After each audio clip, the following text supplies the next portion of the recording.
Bonjour à tous et bienvenue sur la loi normale en probabilité. Jusqu'ici, vous savez utiliser la loi normale pour une liste. Nous allons maintenant l'utiliser dans le domaine des processus aléatoires. Lorsqu'un échantillon est suffisamment grand, nous pouvons utiliser la distribution normale pour déterminer la probabilité que la somme d'un échantillon se trouve dans un certain intervalle. Alors, je ne vous explique pas pourquoi nous pouvons utiliser la loi normale, j'en parlerai dans la prochaine vidéo. Pour l'instant, nous allons calculer les probabilités. Reprenons la boîte avec des tickets numérotés 0, 2, 3, 4 et 6. Nous effectuons 25 tirages avec remise à partir de cette boîte. L'espérance de la somme obtenue en effectuant 25 tirages est égale à 75. Et l'erreur type est égale à 10. C'est-à-dire que si nous effectuons 25 tirages, nous aurons environ 75, à plus ou moins 10 près. Les 25 tirages correspondent à un échantillon de 25 tickets. Maintenant, pouvons-nous connaître la probabilité que la somme obtenue soit dans un intervalle donné? Par exemple, quelle est la probabilité que la somme obtenue soit entre 65 et 85? Pour répondre à cette question, nous allons utiliser la loi normale. Pour rappel, avec la loi normale, 68% des valeurs sont comprises entre un écart type par rapport à la moyenne, et 95% des valeurs sont comprises entre deux écarts types par rapport à la moyenne. Mais en probabilité, nous n'avons pas de moyenne ni d'écart type, mais plutôt l'espérance et l'erreur type. Il est facile de comprendre que l'espérance remplace la moyenne et l'erreur type remplace l'écart type.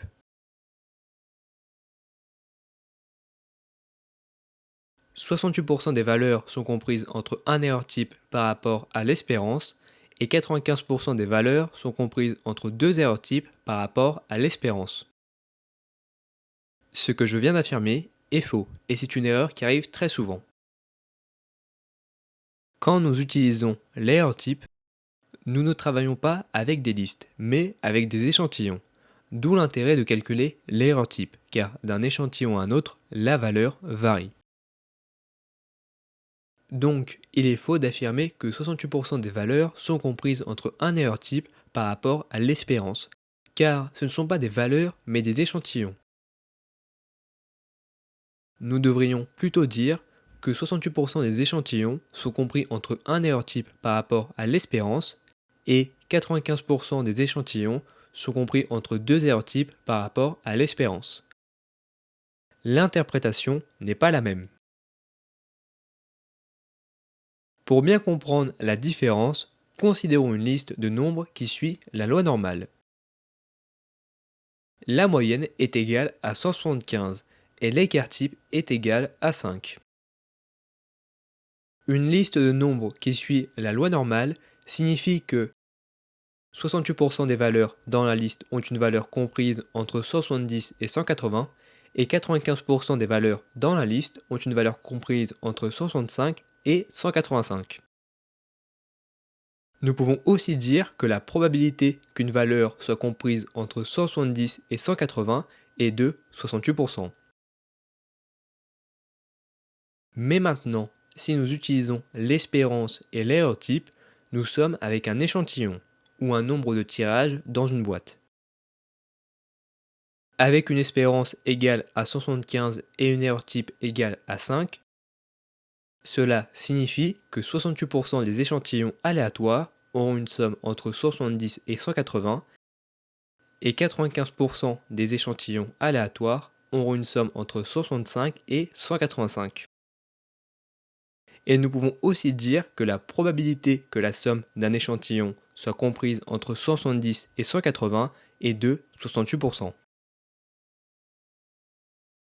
Beaucoup de gens ont du mal à comprendre la différence. Avec une liste de données, nous visualisons de manière empirique la distribution. Nous voyons bien que 68% des valeurs sont entre 170 et 180. Mais en utilisant l'erreur type, nous n'avons qu'un seul échantillon. Pour visualiser la distribution normale, il faudrait théoriquement 100 échantillons différents.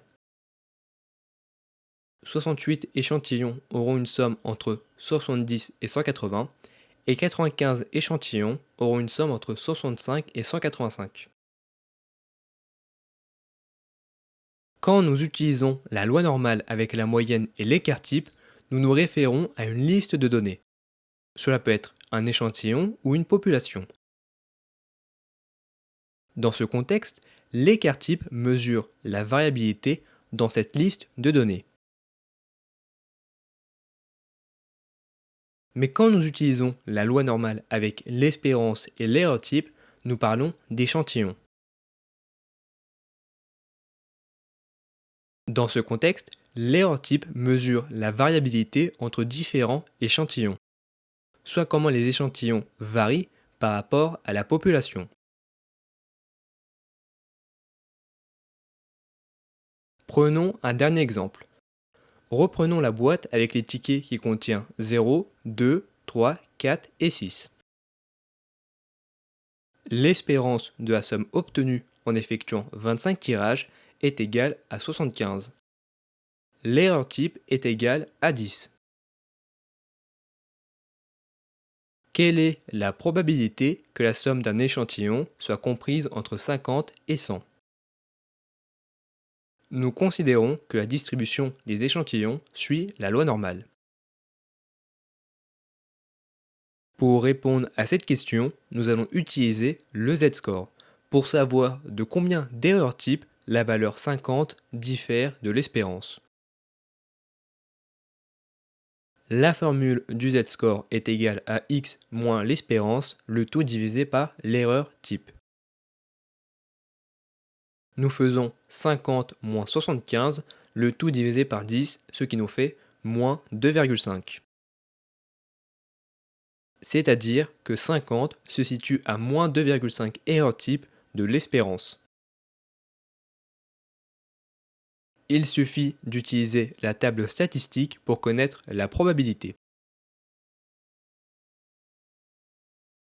Avec un z-score égal à moins 2,5, la probabilité que la somme d'un échantillon soit entre 50 et 75 est égale à 49,38%. Maintenant, calculons le z-score pour savoir de combien d'erreurs type la valeur 100 diffère de l'espérance. Nous faisons 100 moins 75, le tout divisé par 10, ce qui nous fait 2,5. 100 se situe à plus 2,5 erreurs type de l'espérance.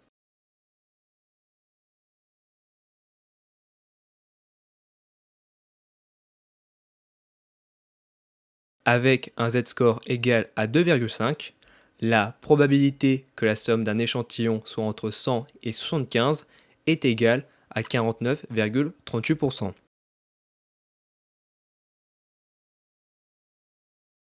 Il nous suffit maintenant d'additionner les deux probabilités, ce qui nous fait 99%. La probabilité que la somme d'un échantillon soit comprise entre 50 et 100 est de 99%. C'est-à-dire que sur 100 échantillons, environ 99 échantillons sont compris entre 50 et 100. Si nous reprenons le tableau avec les 30 échantillons, théoriquement, 68% des échantillons sont compris entre 65 et 85. Et en réalité, 19 échantillons sont compris entre 65 et 85, ce qui représente 63% des échantillons. Théoriquement, 95% des échantillons sont compris entre 55 et 95. Et en réalité, 28 échantillons sont compris entre 55 et 95, ce qui représente 93% des échantillons. Et pour finir, théoriquement, 99% des échantillons sont compris entre 50 et 100. Et en réalité, 30 échantillons sont compris entre 50 et 100, ce qui représente 100% des échantillons. Donc, la théorie est extrêmement proche de la pratique, et nous avons seulement que 30 échantillons. Passons maintenant aux exercices. Exercice numéro 1. Dans les exercices précédents, vous avez déjà modélisé une pièce équilibrée lancée 100 fois. Vous avez calculé l'espérance et l'erreur type. Calculez la probabilité que la somme d'un échantillon soit comprise entre 45 faces et 55 faces, puis 40 faces et 60 faces, et finissez par la probabilité d'obtenir plus de 61 faces.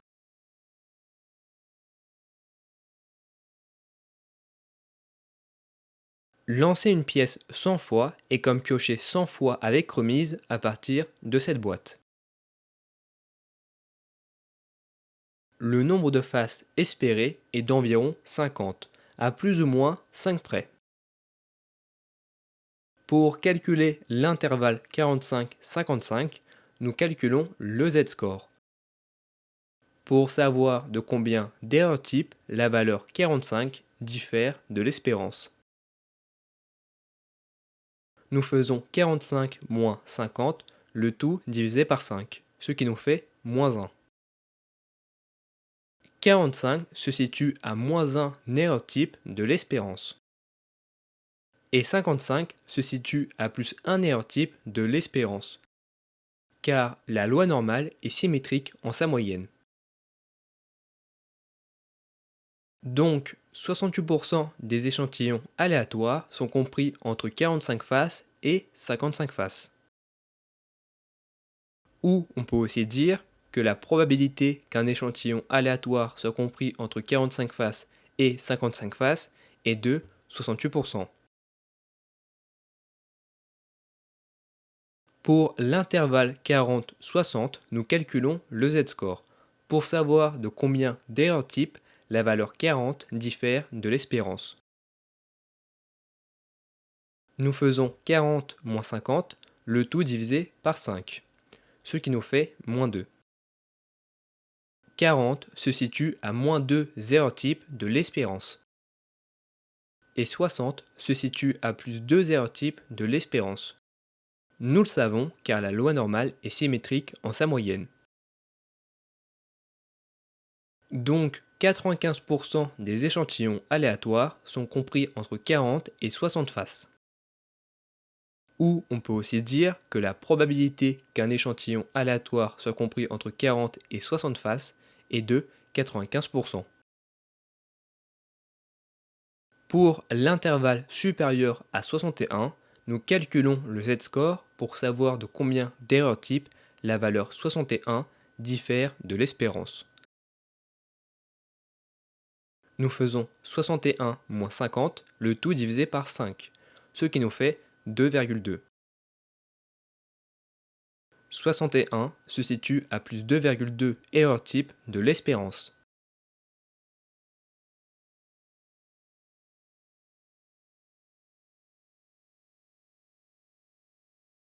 La probabilité que la somme d'un échantillon soit entre 50 et 61 est égale à 48,61%.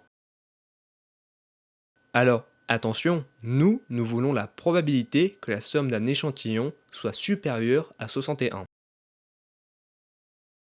Nous savons que 98,61% des échantillons aléatoires sont inférieurs à 61.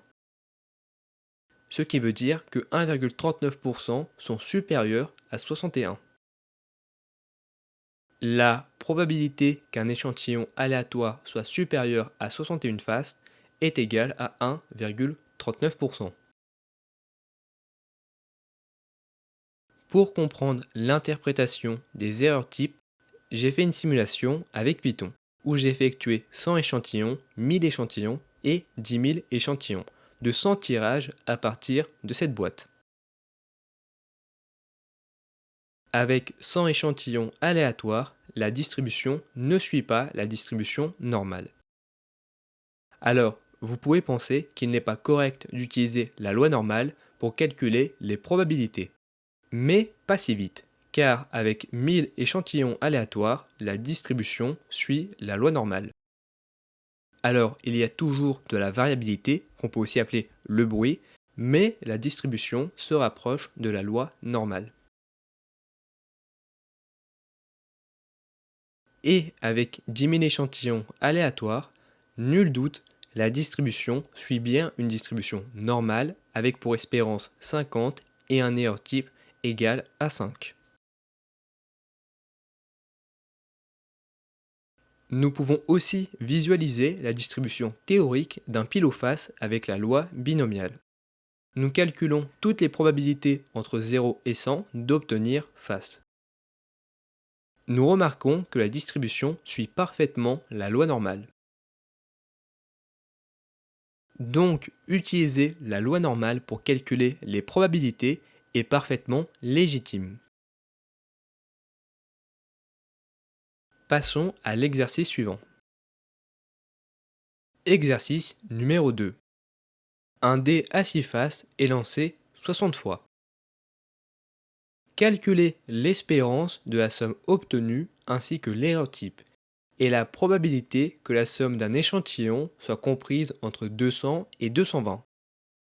Puis, calculez l'espérance d'obtenir 6 ainsi que l'erreur type et la probabilité qu'un échantillon soit supérieur à 16.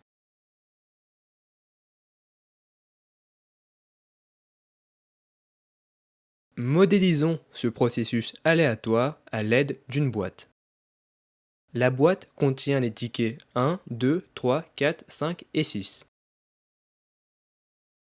Lancer un dé 60 fois est comme piocher 60 fois avec remise à partir de cette boîte. Calculons l'espérance de cette boîte. L'espérance est la moyenne fois le nombre de tirages. La moyenne est égale à 3,5. Nous faisons 3,5 fois 60, ce qui nous fait 210. L'espérance prévoit que dans un échantillon aléatoire, la somme de l'échantillon sera égale à 210. Évidemment, nous n'aurons pas exactement 210, car cela varie d'un échantillon à un autre. Pour mesurer cette variabilité, nous calculons l'erreur type. L'erreur type est égale à l'écart type fois la racine carrée du nombre de tirages. L'écart type est égal à 1,7. Mais ça, c'est la variabilité dans la boîte. Comme nous avons un échantillon de 60 tickets, la variabilité est beaucoup plus grande. L'erreur type est égale à 13. L'espérance prévoit que dans un échantillon, la somme obtenue d'un échantillon aléatoire sera égale à 210, à plus ou moins 13 près. Pour calculer la probabilité qu'un échantillon soit compris entre 200 et 220, nous calculons le z-score, car théoriquement, les échantillons aléatoires suivent une distribution normale. Alors, de combien d'erreur type la valeur 220 diffère de l'espérance? Nous faisons 220 moins 210, le tout divisé par 13, ce qui nous fait 0,77. 220 se situe à 0,277 erreur type de l'espérance, et par conséquent, 200 se situe à moins 0,77 erreur type de l'espérance, car la loi normale est symétrique en sa moyenne.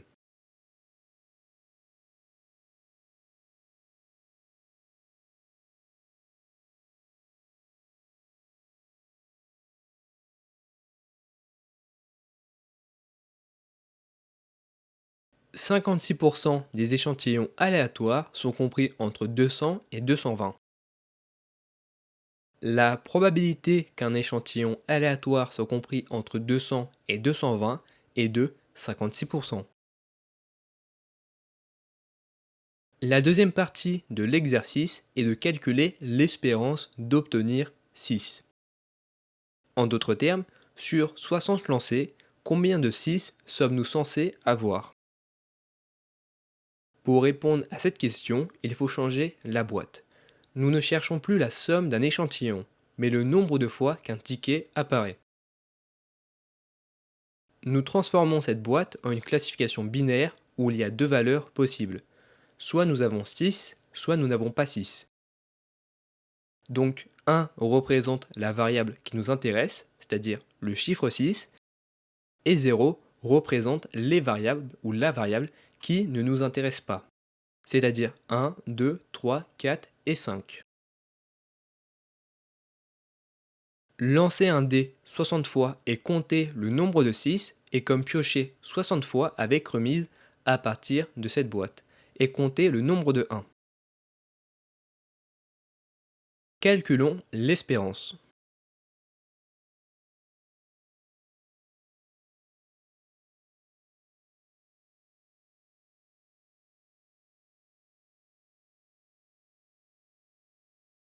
L'espérance est égale à 10. C'est-à-dire que l'espérance prévoit que dans un échantillon aléatoire, le nombre de 6 sera égal à 10.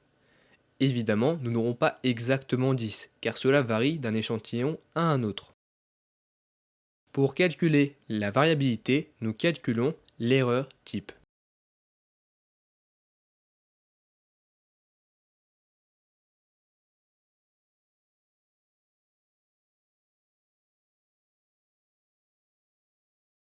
L'écart type est égal à 0,37.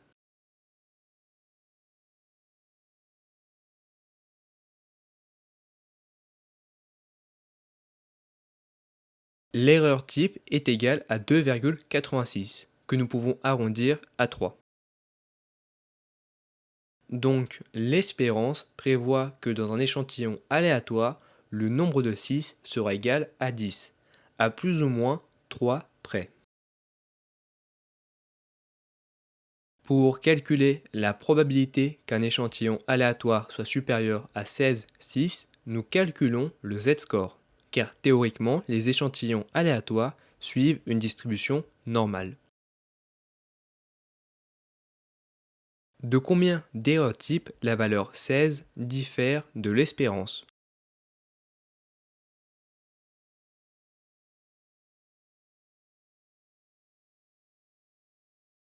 « 16 se situe à plus 2 erreurs type de l'espérance.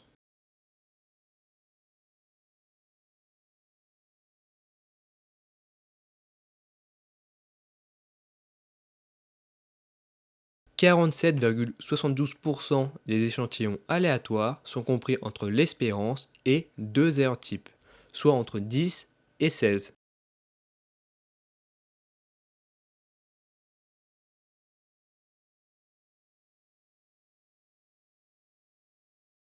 97,76% des échantillons aléatoires sont inférieurs à 16.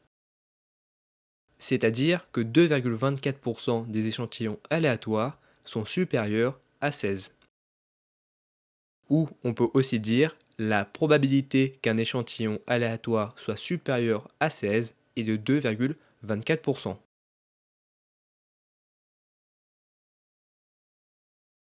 Passons à l'exercice suivant. Exercice numéro 3.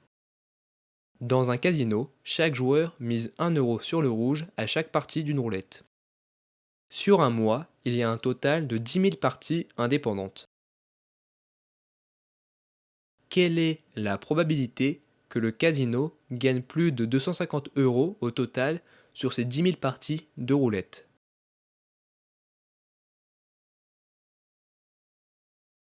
Nous avons déjà modélisé ce processus aléatoire. Jouer une fois au casino est comme effectuer un tirage avec remise à partir de cette boîte.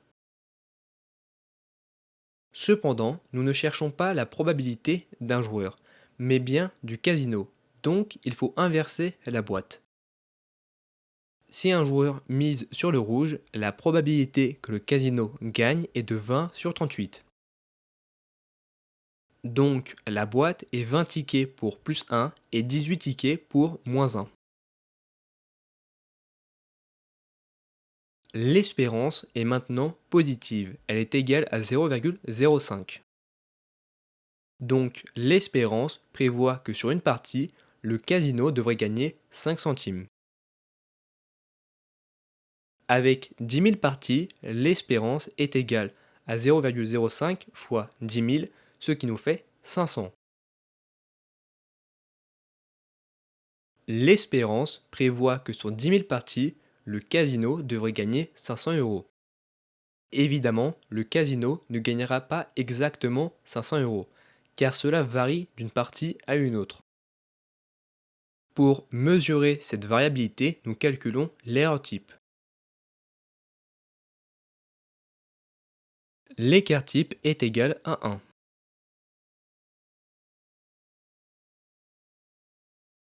L'erreur type pour 10 000 parties est égale à 100 euros. L'espérance prévoit que sur 10 000 parties, le casino devrait gagner 500 euros, à plus ou moins 100 euros près. Alors, quand nous parlons de parties, nous faisons aussi référence à un échantillon. Car 10 000 parties est comme un échantillon aléatoire de 10 000 tickets tirés à partir de la boîte avec remise. Donc, sur 10 000 parties, le casino est censé gagner 500 euros. Mais évidemment, d'un échantillon à un autre, les valeurs varient. Dans un échantillon de 10 000 tickets, le casino gagnera 550 euros. Mais avec un autre échantillon, il pourra peut-être gagner 450 euros.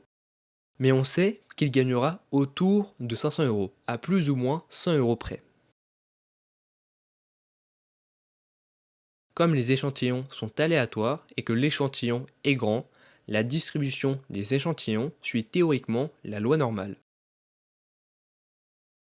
Pour calculer la probabilité que le casino gagne plus de 250 euros, nous calculons le Z-score.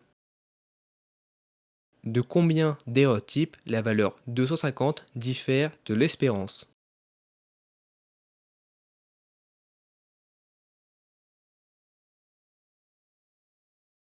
« 250 se situe à moins 2,5 erreurs type de l'espérance.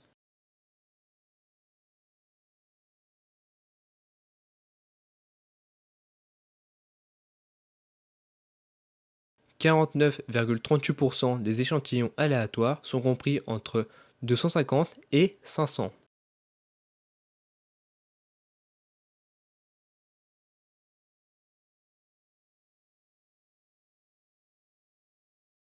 C'est-à-dire que 99,38% des échantillons aléatoires sont supérieurs à 250 euros.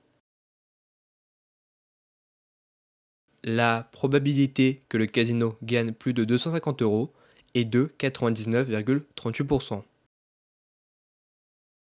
Et maintenant, imaginez si le casino a 2 roulettes, 4 roulettes ou encore 10 roulettes. Ces gains ne cessent de croître. Donc plus vous jouez, plus le casino s'enrichit.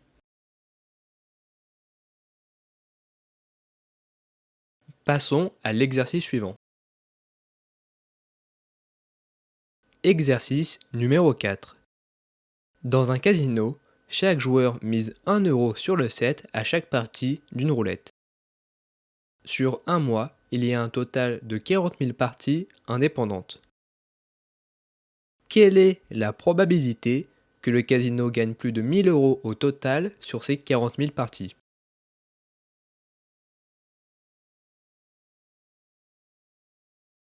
Alors, nous avons déjà modélisé ce processus aléatoire. Jouer à la roulette au casino et miser 1 euro sur le set est comme piocher un tirage à partir de cette boîte. Cependant, nous ne cherchons pas la probabilité d'un joueur, mais bien du casino.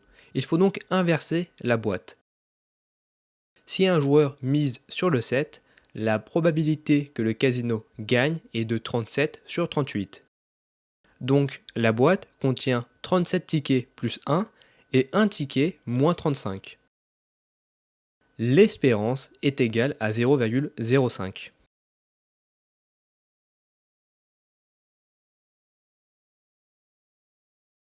Avec 40 000 parties, l'espérance est égale à 2000.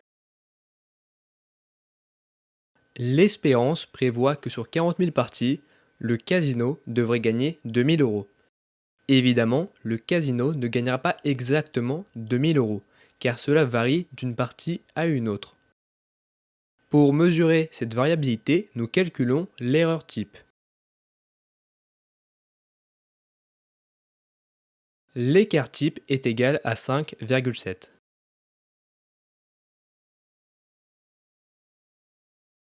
L'erreur type pour 40 000 parties est égale à 1140 euros. Donc l'espérance prévoit que sur 40 000 parties, le casino devrait gagner environ 2000 euros, à plus ou moins 1140 euros près. Nous remarquons que l'erreur type est énorme. Cela signifie que d'un échantillon à un autre, les valeurs varient beaucoup. Comme les échantillons sont aléatoires et que l'échantillon est grand, la distribution des échantillons suit théoriquement la loi normale. Pour calculer la probabilité que le casino gagne plus de 1000 euros, nous calculons le Z-score. Pour savoir de combien d'erreurs type la valeur 1000 diffère de l'espérance. Nous faisons 1000 moins 2000, le tout divisé par 1140, ce qui nous fait moins 0,87. 1000 se situe à moins 0,87 erreurs type de l'espérance.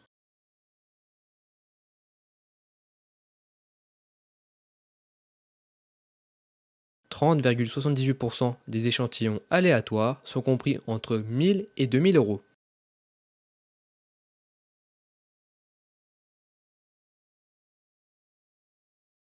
C'est-à-dire qu'environ 80% des échantillons aléatoires sont supérieurs à 1000 euros. La probabilité que le casino gagne plus de 1000 euros au total sur ses 40 000 parties est de 81%. Même si l'erreur type est extrêmement élevée, le casino gagne toujours. Passons à l'exercice suivant. Exercice numéro 5. Dans l'exercice où vous avez modélisé l'étude de marché dans laquelle les personnes préfèrent le produit A, calculez la probabilité que dans un échantillon, plus de 25 personnes préfèrent le produit A.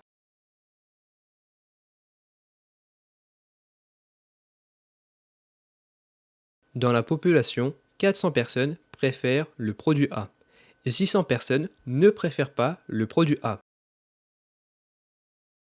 Pour rappel, nous réalisons un échantillon de 50 personnes. Cela équivaut à piocher 50 fois de manière aléatoire dans cette boîte. L'espérance est égale à 20 et l'erreur type est égale à 3,5. Comme les échantillons sont aléatoires et que l'échantillon est relativement grand, la distribution des échantillons suit théoriquement la loi normale. Pour calculer la probabilité que dans un échantillon plus de 25 personnes préfèrent le produit A, nous calculons le Z-score, afin de savoir de combien d'erreurs type la valeur 25 diffère de l'espérance. Nous faisons 25 moins 20, le tout divisé par 3,5, ce qui nous fait 1,4. 25 se situe à 1,4 erreurs type de l'espérance.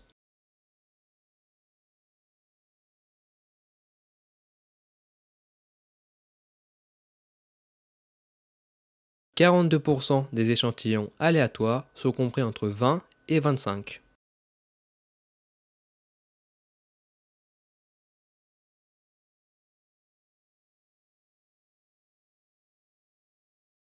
C'est-à-dire que 8% des échantillons aléatoires sont supérieurs à 25.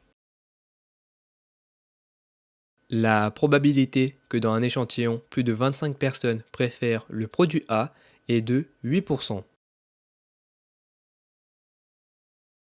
Alors, vous devez vous dire, pouvons-nous utiliser la loi normale? Est-ce que les échantillons suivent bien la loi normale? Pour répondre à cette question, rien ne vaut une bonne simulation sur Python. Voici la distribution de 100 échantillons aléatoires de 50 personnes. Nous observons que la distribution converge un peu vers la distribution normale. Mais avec 1000 échantillons, nous observons que les échantillons convergent vers la loi normale.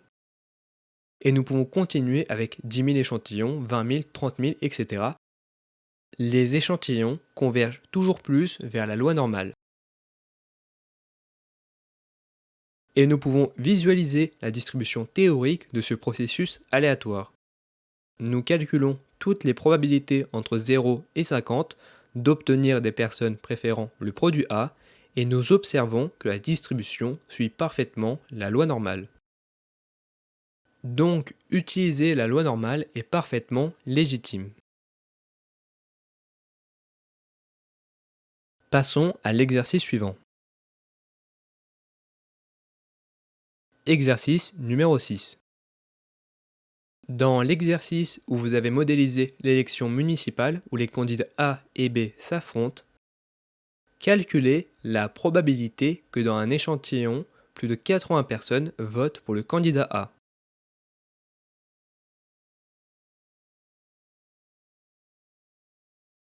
Pour rappel, dans la ville avec 2000 habitants, 70% des habitants votent pour le candidat A et 30% votent pour le candidat B. Nous effectuons un échantillonnage de 100 habitants à partir de cette boîte. L'espérance est égale à 70 et l'erreur type est égale à 6,5. L'espérance prévoit que dans un échantillon, 70 personnes votent pour le candidat A, à plus ou moins 6,5 personnes près. Comme les échantillons sont aléatoires et que l'échantillon est relativement grand, la distribution des échantillons suit théoriquement la loi normale. Pour calculer la probabilité que dans un échantillon plus de 80 personnes votent pour le candidat A, nous calculons le z-score, afin de savoir de combien d'erreurs type la valeur 80 diffère de l'espérance. Nous faisons 80 moins 70, le tout divisé par 6,5. 80 se situe à 1,53 erreurs type de l'espérance.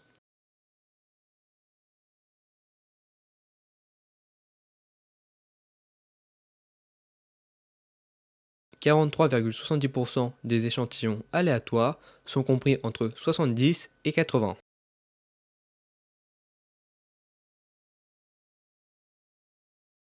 Ce qui signifie que 6,3% des échantillons aléatoires sont supérieurs à 80.